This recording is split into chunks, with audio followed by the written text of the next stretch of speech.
Hello, Fort Drum. My name is Dr. Todd Benham. I'm the Installation Director of Psychological Health.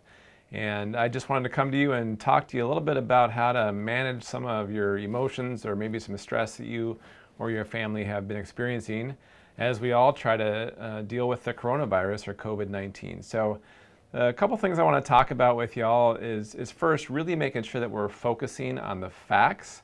And the second thing I'm going to talk about is how you keep your brain and your body engaged in this time when you're quarantined.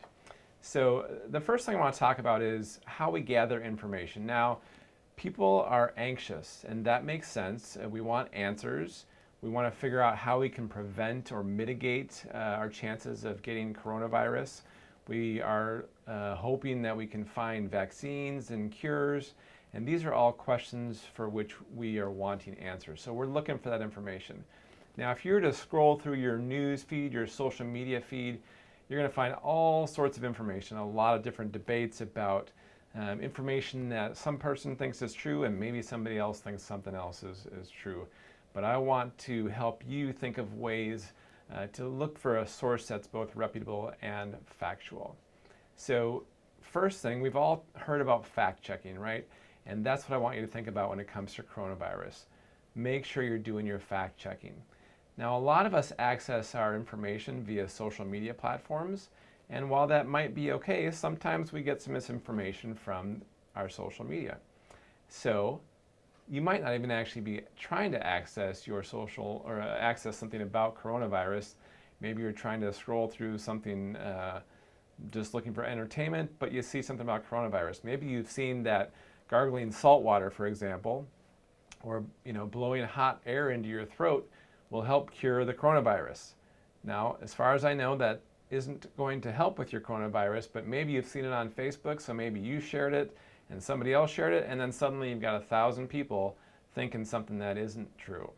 So that's kind of what I'm thinking about and talking about when I talk about fact checking. We want to look for a reputable source of information. The CDC, the World Health Organization, those are your primary reputable sources with any respect to anything dealing with COVID-19 or coronavirus.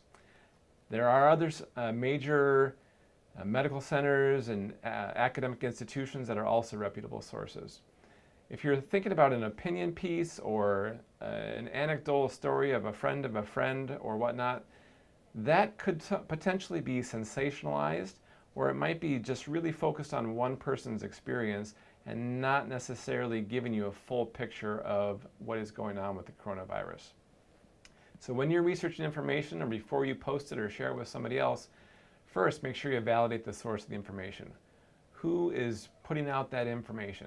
If that source is unable to be validated, maybe it's not something that we should share with other people. If you can validate it, well, let's think about the reputation of that source, and let's look for another source that might confirm or deny that information.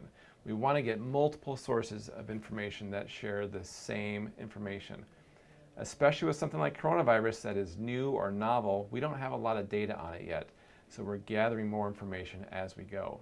It takes some time, but it's very important for us to do that.